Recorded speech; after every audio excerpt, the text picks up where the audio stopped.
My name is Chris Copeland. I'm 27 years old, and I'm a single dad.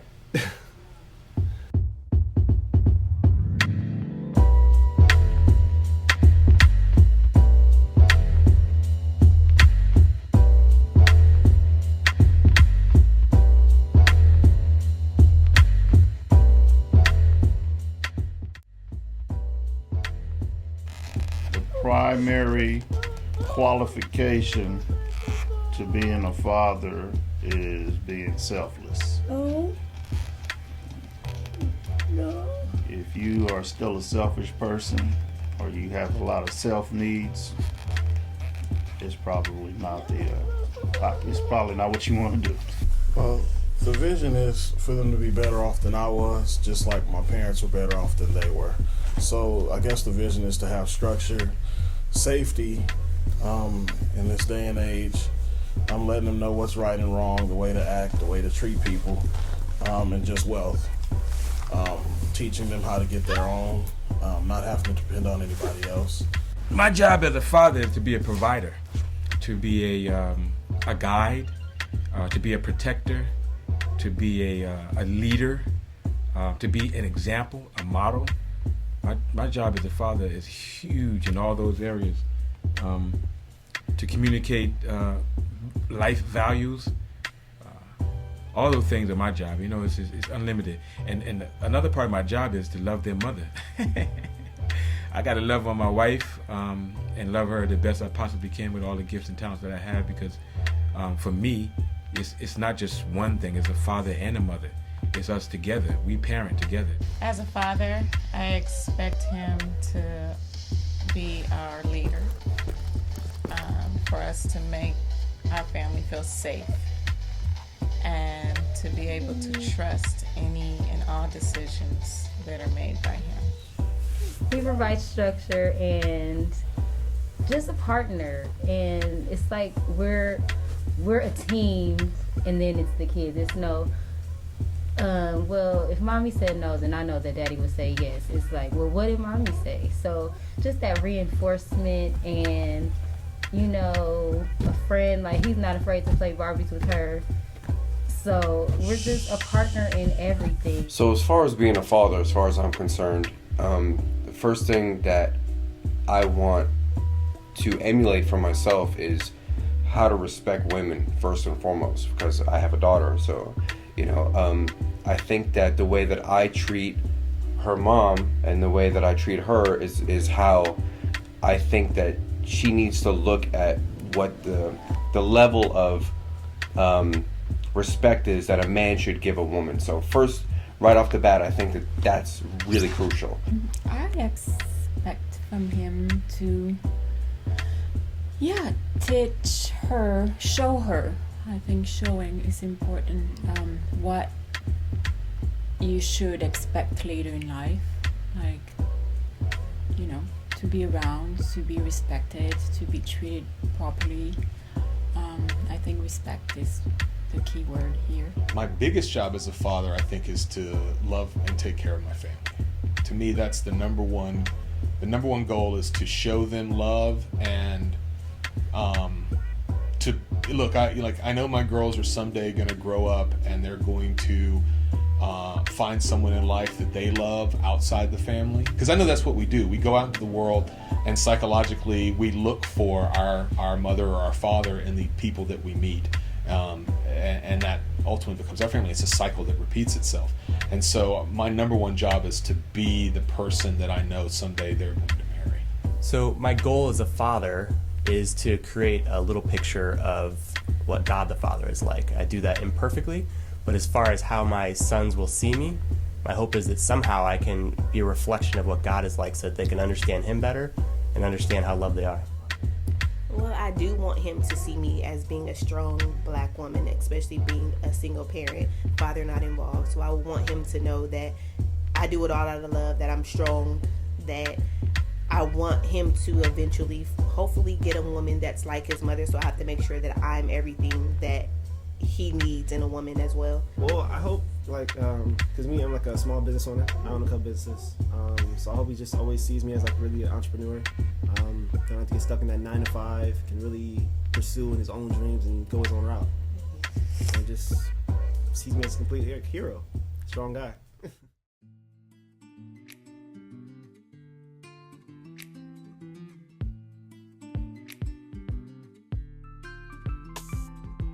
My dad is good at like accepting me and like letting me know what's right and wrong and just being there for me. I'm proud that he works to get where he wants to be in life, and he works to get what he wants, and it doesn't just like get handed to him on a silver platter. He actually works at it to get to where he wants to be in life. I think my dad is really good at making somebody feel better when they're down or something like that. He'll always try to make like me feel better when I'm sad. He'll try to like make a joke out of it and stuff, and always try to get me to laugh.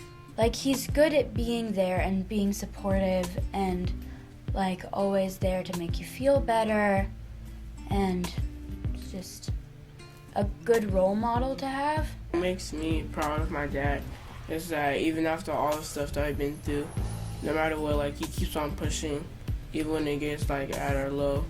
No matter what, he keeps going. I go to Disneyland with him, and I go to the store with him. I go everywhere with him. I feel like he's good at like communicating to me about my position, like what's right and wrong, and he doesn't like really like persecute me for if I do something wrong or make a mistake. He'll like see it from my point of view and then help me to like make the right decision next time and stuff like that. Well, we play around a lot even when he's busy. He makes time to play with us, so he's good at playing games and creating worlds in the games. He like does a few, like 2 jobs, so he's a creative director and he does music, and it's just very like inspiring. So he's a writer, and I would like to become a writer, so I'm really proud of him, and he always comes home with a new story to tell, like, oh, I just got this deal, I just got this one, and so I'm really proud of him. And he loves my mom, and he doesn't do anything bad, and he loves us, and I'm proud of him. I'm proud of how much he works for me and how much he works for my family. Even if he can't work that well, he just tries his best no matter what, and he just loves us. Shows a lot of respect to us no matter what.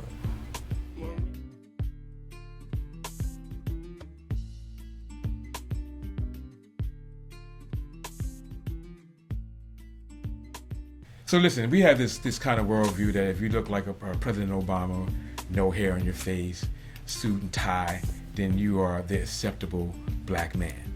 But we don't come in those in just one variety. It's like 52 flavors, I think, is the ice cream company. It's 32 flavors. 32 flavors. Thank you very much. 32 flavors. We come in all those flavors and some more. Unfortunately, that's the truth for every one of my black friends. They always gotta like kind of go into a situation and kind of not walk on eggshells, but they gotta like they're always like concerned about alarming somebody. So I'm the dad of a 5-year-old who's white, my biological son, and a 4-year-old and a 1-year-old who are black, and we're pregnant as well. And so I know that it would be naive to just act like they're all the exact same, that the world is going to treat them the same way. An instance happened recently where there was a black gentleman who had we were walking to the movies, I think. It was the day of the LA Marathon. It was the day of the LA Marathon, and there was a black gentleman who had apparently fallen. Yeah. Probably exhausted from the marathon. Right. And my youngest, her first reaction was, "Is that a homeless man?"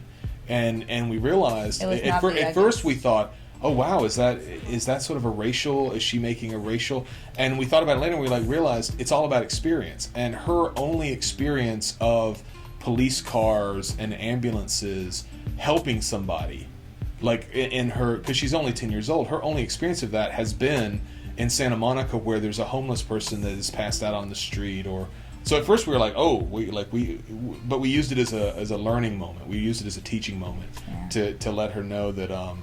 That not to let her only experiences of something cloud the reality of something. To give children that as their first context for what it is to be a person of color in this society, and I think there need to be more of those books so that kids can see something other than what they see in movies and television, Yeah. which often play up stereotypes. Yeah, rather modeling behavior, it's Yeah. all part of that. When we see people in books acting certain ways, children model that behavior. So it's really important to also have that in our children's books. In school, growing up, I had a lot of white teachers. The books in our classroom, even though we went to a predominantly black school, they really didn't show us in a book. You know, there were a lot of books about Dick and Jane and, Judy Blume, but it was very rare that we actually saw people of color, especially that, was portrayed in a positive image. My son has to look outside for outside influence in a black man because his father is not involved, so he has to look to his cousin, to his uncle as someone that he could look up to. So I think him reading this book and even me reading this book just allow him to know that even though his father is not involved doesn't mean that he still can't be a great man. If I had this as a child, it would totally let me know that black men can be different. They're not always have to be society. We're not in the streets. We're not just good for basketball and football. We're good for much more. We can be entrepreneurs. We can go out and just do whatever we really want to do. And so that when you see us, like some of us, might be more with the suit and tie, and that's their natural flow. But some people like me, I like the scarf, I like to rock my African gear and all that other kind of stuff, and that's my flow. But there's all different kinds of ranges of expressions of what it is to be a black man, and I think that we need to learn and accept that, and not be like, oh, if he don't come this way with this tie, with this suit, then we're not going to hear him. No, that's an old way of thinking, and that's I think it actually is a prejudiced way of thinking. I think one day if aliens ever came to our world, because our kids have experienced such positive movies and TV shows about E.T. is my alien friend, it's like they're not going to be afraid. And in a weird way, as silly as that sounds, I think that's exactly what books like these will do for children, which is, look, here's a positive male role model that's a black man, and there's no reason to be afraid. This isn't the stuff that the news forces on us. It isn't the cliches that the movies and TV force on us. That it's their first experience with a black man will be positive.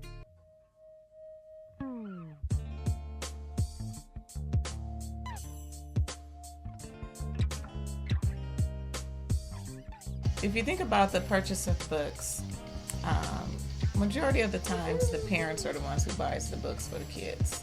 So I think that this book will actually open up discussion, healthy discussion for parents and children who may not be African American, and to actually, help foster the kids into seeing people of different ethnicities and view them in a different way. But there's a lot of families out there that aren't exposed, and those negative images that the media portrays of black men are kind of all they've got.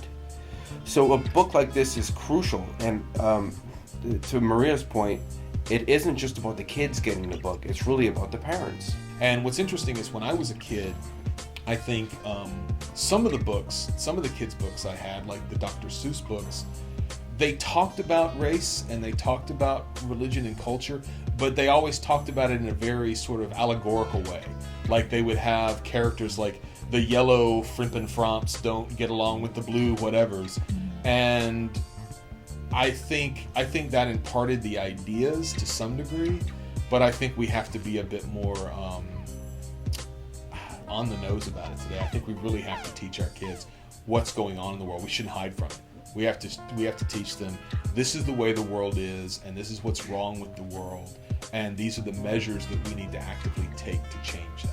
As a dad of two black boys, it's really important for me that they see mirrors of themselves all around.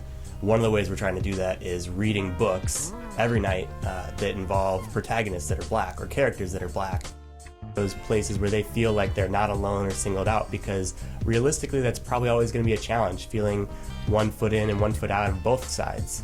of the community that they're growing up in, as well as the Black community. So trying to help them as much as possible to feel accepted on both sides is a major goal that I have. So the books, they don't look like her, so I really love that we can have characters that she can identify with.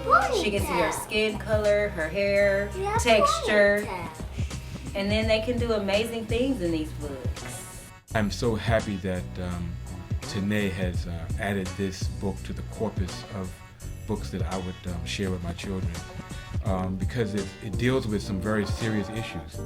Can we trust the big, brawny Black man? I mean, can we handle that? Is he a threat to our society, or is he a gift to our society? And I know that sometimes we shy away from color consciousness or even racial or even directly issues regarding, you know, the Black man as a person.